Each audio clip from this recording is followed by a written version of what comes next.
ಇದಕ್ಕೆಲ್ಲ ಯೋಜನೆಗೆ ಸಕಾರಾತ್ಮಕವಾಗಿ ಎಲ್ಲದನ್ನು ಸಿದ್ಧ ಮಾಡಿ ಅಂತ ವಿಡಿಯೋ ಕಾನ್ಫರೆನ್ಸ್ ಕೇಂದ್ರ ಸರ್ಕಾರದ ಅಧಿಕಾರಿಗಳು, ರಾಜ್ಯ ಸರ್ಕಾರದ ಅಧಿಕಾರಿಗಳು, ಜಿಲ್ಲಾಧಿಕಾರಿಗಳು ಮಾಡಿ ಅದರಲ್ಲಿ ಜಿಲ್ಲಾಧಿಕಾರಿಗಳು ಆ ಯೋಜನೆಗೆ ಪೂರಕವಾಗಿ ಅದರ ಪರವಾಗಿ ಕೆಲವು ಮಾಹಿತಿ ಕೊಟ್ಟು ಇದು ಸೂಕ್ತ ಸ್ಥಳ ಅಂತಲೂ ಸಹ ಮಾಹಿತಿ ಕೊಟ್ಟಿದ್ದಾರೆ ಅನ್ನೋ ಒಂದು ವದಂತಿ ಇದೆ. ತಾಲೂಕು ಕಚೇರಿಯಲ್ಲಿ ಈ ವಿಷಯವನ್ನ ಮುಚ್ಚಿಟ್ಟಿದ್ದಾರೆ. AC ಕಚೇರಿಯಲ್ಲೂ ಸಹ ಮುಚ್ಚಿಟ್ಟಿದ್ದಾರೆ.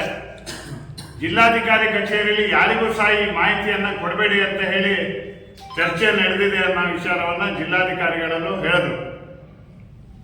ಅದಕ್ಕೋಸ್ಕರ ಪ್ರತಿಭಟನೆಯ ದಿನ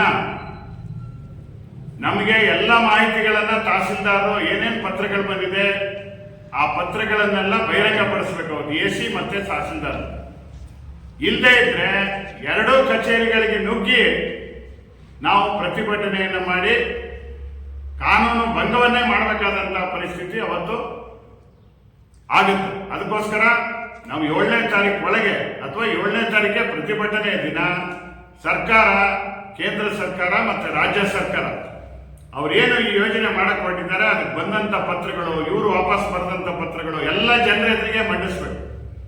ಪ್ರಜಾಪ್ರಭುತ್ವದಲ್ಲಿ ಜನರಿಗೆ ಪರಮಾಧಿಕಾರ.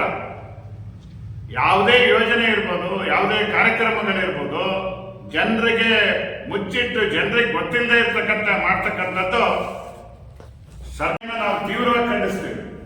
ಜೊತೆಗೆ ಅಧಿಕಾರಿಗಳು ಒಂದು ರೀತಿ ಬಚ್ಚಿಟ್ರೆ ನಮ್ಮ ಜನಪ್ರತಿನಿಧಿಗಳು, ನಮ್ಮ ಶಾಸಕರಿಗೆ, ಸಾಗರ ಕ್ಷೇತ್ರದ ಶಾಸಕರು ಸಾಗರದಲ್ಲೇ ಇಂಥ ಯೋಜನೆ ಮಾಡಬೇಕು ಅಂತ ಕೇಂದ್ರದಿಂದ ತಹಸೀಲ್ದಾರ್ ಕಚೇರಿಯವರಿಗೂ ಪತ್ರ ಬಂದರೂ ಸಹ ಆ ಪತ್ರ ತಹಸೀಲ್ದಾರ್ ಇವರಿಗೆ ತಿಳಿಸ್ಲಿಲ್ವಾ, ನಮ್ಮ MLA ಅವರಿಗೆ ತಿಳಿಸ್ಲಿಲ್ವಾ, ಈ ತರ ಯೋಜನೆ ಬಗ್ಗೆ ಪತ್ರ ಬಂದಿದೆ, ಈ ತರದ ಡೆವಲಪ್ಮೆಂಟ್ ನಡೀತಿದೆ ಅಂತ ತಿಳಿಸ್ಲಿಲ್ವಾ, ನಮ್ಮ DC MLA ಅವರಿಗೆ ತಿಳಿಸ್ಲಿಲ್ವಾ?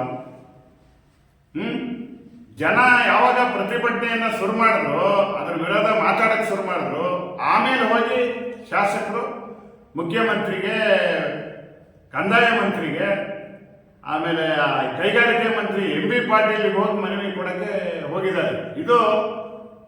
ಇದು ಇವರೇನೋ ಅಧಿಕಾರಿಗಳ ಜೊತೆ ಸೇರಿ ಶಾಸಕರು ಏನೋ ವಿಚಾರನ ಮುಚ್ಚಿಡ್ತಿದ್ದಾರೋ ಏನೋ ಅಂತ ನಮ್ಗೆ ಅನುಮಾನ ಬಂದರು.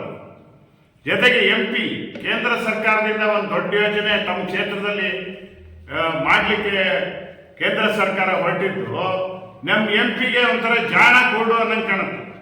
ಜ್ಞಾನ ಕೊಡು, ಇದು ವದಂತಿ, ಇದ್ರ ಬಗ್ಗೆ ಯಾರು ಹೆದರ ಅಗತ್ಯ ಇಲ್ಲ, ನಾನು ಕೇಂದ್ರ ಸರ್ಕಾರದ ಮಂತ್ರಿಗಳಿಗೆ ಹೋಗಿ ಇದನ್ನ ಮನವಿ ಕೊಡ್ತೀನಿ ಅನ್ನೋ ಮಾತಾಡ್ತಾರೆ. ಈ ಯೋಜನೆ ಬಗ್ಗೆನೇ ಮಾಹಿತಿ ಇಲ್ಲದೆ, ಯೋಜನೆ ಆಗದೆ ಗೊತ್ತಿಲ್ಲದೆ ನೀವೆಂಗೆ ಮಂತ್ರಿಗಳಿಗೆ ಹೋಗಿ ದೂರು ಕೊಡ್ತೀರಿ?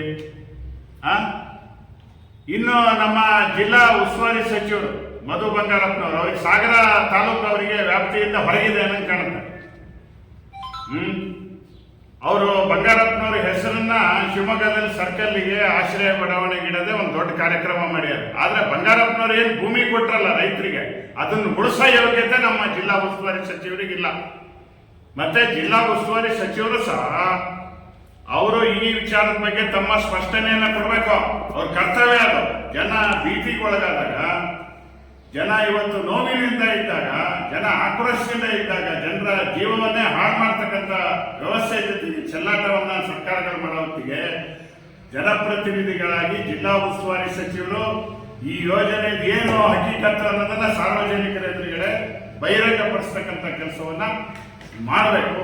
ಅದಕ್ಕೋಸ್ಕರ ನಾವು ಅವತ್ತು ತೀವ್ರ ಹೋರಾಟ ಮಾಡಿದ್ದೀವಿ. ನಾವು ಸಂದರ್ಭ ಬಂದ್ರೆ ಕಾನೂನು ಭಂಗ ಮಾಡಿ ಜೈಲಿಗೆ ಹೋಗಕ್ಕೂ 7ನೇ ತಾರೀಕು ನಾವು ಸಿದ್ಧ ಇದ್ದೀವಿ. ಈಗಾಗಲೇ ತಮ್ಗೆಲ್ಲರಿಗೂ ಗೊತ್ತಿರಂಗೆ ಸಿಂಗಲಿಕ ಅಭಯಾರಣ್ಯ ನಮ್ಮ ಜಿಲ್ಲೆಯಲ್ಲಿ ಎಲ್ಲ ಕಡೆಯಲ್ಲೂ ಸಂಘಟನೆಯಲ್ಲಿ ನಮ್ಮವರು ಇದ್ದಾರೆ, ಮತ್ತೆ ತಾಲೂಕಲ್ಲೂ ಇದ್ದಾರೆ. ಎಲ್ಲರೂ ಸಹ ಈ ಒಂದು ಹೋರಾಟಕ್ಕೆ ಭಾಗವಹಿಸಿ ಅವತ್ತು ತೀರ್ಮಾನ ಆಗಬೇಕು. ಏನೇನು ಅಂತ ಜನಕ್ಕೂ ಗೊತ್ತಾಗಬೇಕು. ಜನಪ್ರತಿನಿಧಿಗಳು ನಾಟಕ ಮಾಡೋದನ್ನ ಬಿಟ್ಟು, ಅದು MLA ಇರ್ಬೋದು, MP ಇರ್ಬೋದು, ಮಿನಿಸ್ಟರ್ ಇರ್ಬೋದು, ಸುಮ್ಮನೆ ಕಾಟಾಚಾರಕ್ಕೆ ಮಾಡೋದು ಬಿಟ್ಟು ಇವತ್ತಿಲ್ದಿದ್ರೆ ಜನರ ಜೊತೆ ಹೋರಾಟಕ್ಕೆ ಬಂದು ಅವರು ಕಾನೂನು ಭಂಗ ಮಾಡಬೇಕು. ತಹಸೀಲ್ದಾರ್ ಅವ್ರಿಗೆ ಮಾಹಿತಿ ಕೊಡಲ್ಲ, DC ಕೊಡಲ್ಲ, ಹಂಗೆ ಏನಾದ್ರು ಮಾಡ್ತಾರೆ ಅಂದ್ರೆ ಅವರು ಇವತ್ತು ಕ್ವಶನ್ ಮಾಡ್ಬೇಕು. ತಮ್ಮ ಬೇರೆ ಅಸ್ತಿತ್ವಕ್ಕೋಸ್ಕರ ಇವತ್ತು ಹೋರಾಟ ಮಾಡ್ತಾರೆ. ಅವರ ಅಸ್ತಿತ್ವ ಮಂತ್ರಿಗಿರಿ ಅಥವಾ ಇನ್ನೇನೋ ಮಾಡೋದಕ್ಕೆ MP MLA ಮಿನಿಸ್ಟರ್ ಎಲ್ಲ ಹೋರಾಟ ಮಾಡ್ತಾರೆ. ಜನರ ಸಮಸ್ಯೆಗೆ ಗಟ್ಟಿಯಾಗಿ ಸರ್ಕಾರ ಸ್ಪಂದಿಸಿದೆ. ಅವ್ರನ್ನೂ ತಿರಸ್ಕಾರ ಮಾಡಿರ್ಲಿಕ್ಕಿಲ್ಲ. ಖಂಡಿತವಾಗಿ MLA MP ಮತ್ತೆ ಜಿಲ್ಲಾ ಉಸ್ತುವಾರಿ ಸಚಿವರು ಇದನ್ನ ಬಚ್ಚಿಡ್ತಿದ್ದಾರೆ, ಜನರನ್ನ ಮುಚ್ಚಿಡ್ತಿದ್ದಾರೆ ಈ ಸಂಗತಿಗಳನ್ನು ಅಂತ ಹೇಳಿ ಇದು